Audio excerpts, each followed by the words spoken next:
Alright folks, welcome along to Thursday's video. Glad to have you back with me as we dive into what's going on with Celtic at the moment.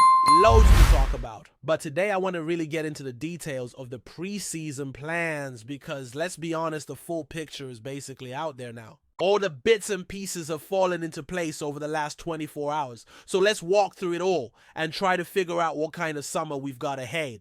Of course, we'll also touch on a few other things, including Liam Scales. A little chat about Jeff Schlupp and some general thoughts as we look ahead. But make no mistake, this one's all about the road to preseason and what's coming for Celtic in the next couple of months. Now I get it. Preseason talk already. The season just ended. You probably want a bit of peace, a bit of breathing space to process it all, to come down from the title celebrations, or maybe still dwelling on the cup final disappointment. But I'm here to tell you there's no time to waste. The summer flies by, and before you know it, the lads are back at Lennoxtown Boots on prepping for another crack at domestic dominance and the Champions League. And if we're being honest, this preseason is absolutely crucial. With automatic group stage football guaranteed, there's a proper runway to get this squad primed and firing before the big European nights begin. None of that scrambling through qualifiers mid-July like the old days. Let's start with the basics. Celtic are expected back at Lennoxtown right at the start of July. That's the norm. First week of the month, usually around the 1st or 2nd. It might even be as early as Monday the 30th of June, depending on how things shake out. One thing that's been pretty consistent over the years is the club giving players involved in international duty an extra week or so of rest. But this summer that list is looking surprisingly short. Very few players are actually away on international duty, which is brilliant news from a rest and recovery standpoint. After a long and draining season, most of the lads are going to get a proper break. No dragging themselves through Nations League fixtures or meaningless friendlies. And that could make a massive difference when it comes to energy levels early next season. Just to give you a sense of it, players like Callum McGregor, Rio Hattadi, Dazin Maida, Alistair Johnston, and Cameron Carter-Vickers are all staying put this summer. No international commitments. McGregor, for instance, hasn't had a proper summer off in years, so to get a full close season will be invaluable. Hattadi and Maida aren't in the Japan squad, which is slightly surprising, but again, no complaints here. Even Johnston isn't with the Canada squad for whatever reason. The Canadian media seem just as confused as we are, but the upshot is more rest for our right back. The only major players heading away are Kieran Tierney and Anthony Ralston, with Scotland and a few of the younger or fringe names like Yang Adam Ida and Liam Scales. So when the bulk of the squad reports back for training, they'll be fresh, well rested, and ready to go. Now about the matches. Officially, we've got 2 fixtures confirmed by the club so far. First up is a friendly against Cork City on the 8th of July. That one's part of the Cork Super Cup, which they are billing as some kind of mega football event. I had a wee look at their site, and the way they described it had me chuckling. Stuff like 2 titans of football clash in a historic match. Maybe a bit much, no offense to Cork City, but hey, let them enjoy the occasion. For us, it's a solid first hit out, a nice change of scenery, and a good opportunity to see some fringe players and new signings get their first minutes. After that, we head to Portugal for an 8-day training camp. Now, this is familiar territory. We've done this before, particularly under Brendan Rodgers during his first stint. I think the last time we were there was 2 seasons ago.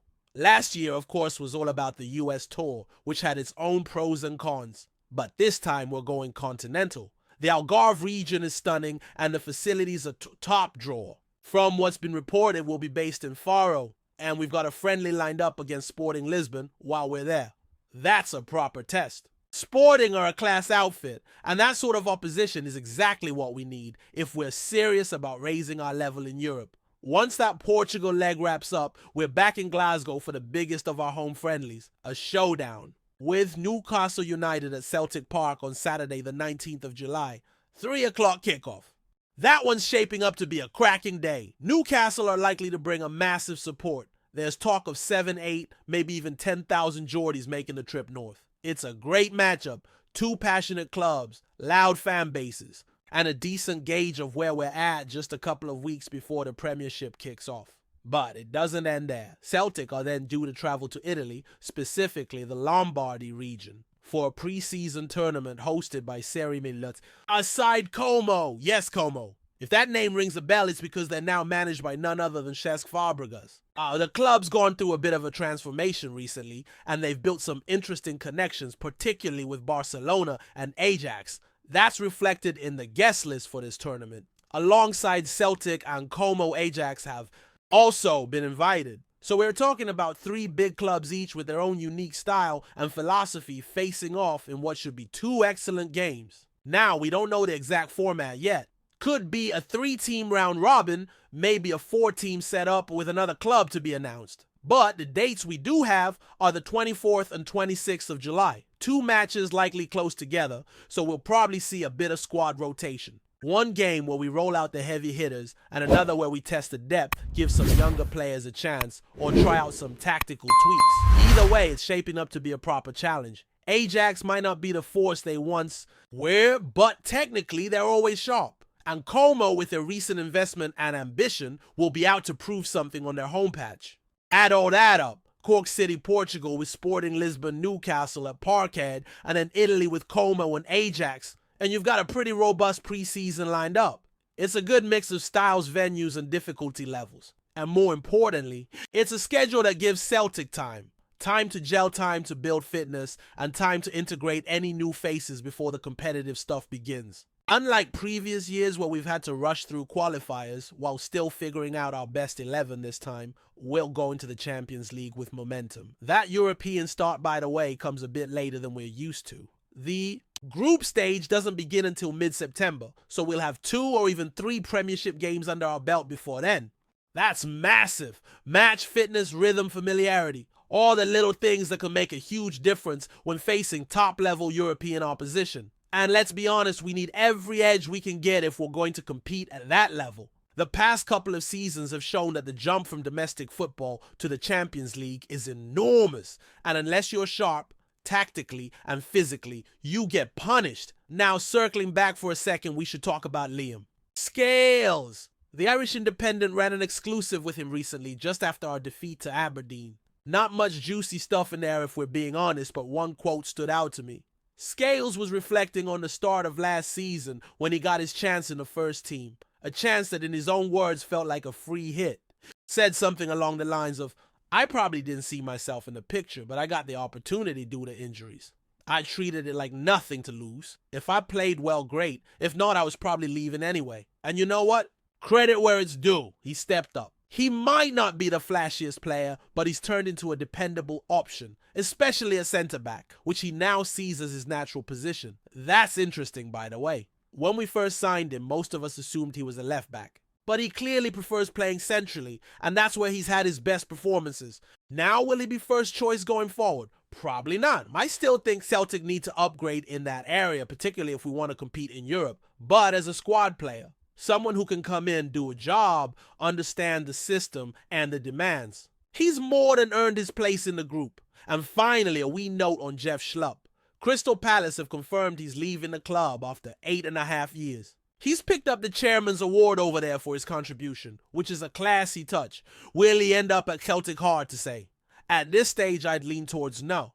I thought he started pretty well when he played for us. Solid against Bayern Munich, for example. But he also had a few tough outings. The Derby loss and that match away to St Johnstone come to mind, where he struggled badly and was subbed off at halftime. Greg Taylor came back into the side and finished the season strong, and now it feels like the momentum's moved on. If Schlupp signs permanently, I wouldn't be furious or anything. I think he'd be fine as a squad option. But my gut says we're aiming for someone a bit younger, maybe with more upside to develop alongside Kieran Tierney. Before we proceed, subscribe to our channel and enable notifications to receive all exclusive news about Celtic FC. Don't miss any details about your favorite team. It's extremely important for Celtic FC fans. There's a growing rumor swirling around Parkhead this week that Celtic could be on the brink of pulling off a sensational swoop from Scandinavia. Reports coming out of Denmark suggest that BRØNDBY's highly rated striker Mathias KVISTGAARDEN is set to trade the Superliga for the Scottish Premiership, with a fee in the region of $12 million said to be agreed. While neither club has officially confirmed the deal, sources close to the Danish outfit are hinting that negotiations have been ongoing for weeks, with the 21-year-old forward keen on testing himself at a higher level. The boys, known for their astute recruitment in recent years, appear to have made KVISTGAARDEN a priority target as they look to bolster their attacking options ahead of another grueling domestic campaign and potential European adventures. This Danish international has been in scintillating form this season, notching up a series of impressive performances that have put him firmly on the radar of several clubs across Europe. However, it now seems that Celtic have stolen a march on their rivals, with whispers from within Lennoxtown suggesting that personal terms have already been discussed. If the deal goes through, KVISTGAARDEN would become one of the most expensive signings in Celtic's recent history, underscoring the board's ambition to maintain domestic dominance while making a real impact on the continental stage. Fans will remember the last time Celtic splashed the cash on a Scandinavian talent. It paid dividends, and hopes will be high that lightning strikes twice. However, some skepticism remains. $12 million is a hefty outlay by Scottish football standards, and there are murmurs among pundits questioning whether the young Dane can adapt to the physical demands of the Scottish game. Yet, those who've watched KVISTGAARDEN regularly describe him as a dynamic forward with excellent movement, strength, and a clinical eye for goal. Qualities that would certainly endear him to the Parkhead faithful. Until official confirmation arrives, this remains very much in the realm of rumor and speculation. But with the summer transfer window fast approaching and Celtic eager to reinforce key areas of the squad, few would bet against this Scandinavian saga becoming reality sooner rather than later. Hello fan, don't forget to like and subscribe to the channel, as it means a lot to Celtic FC. Also, share your opinion about the news in the comments below. See you in the next video.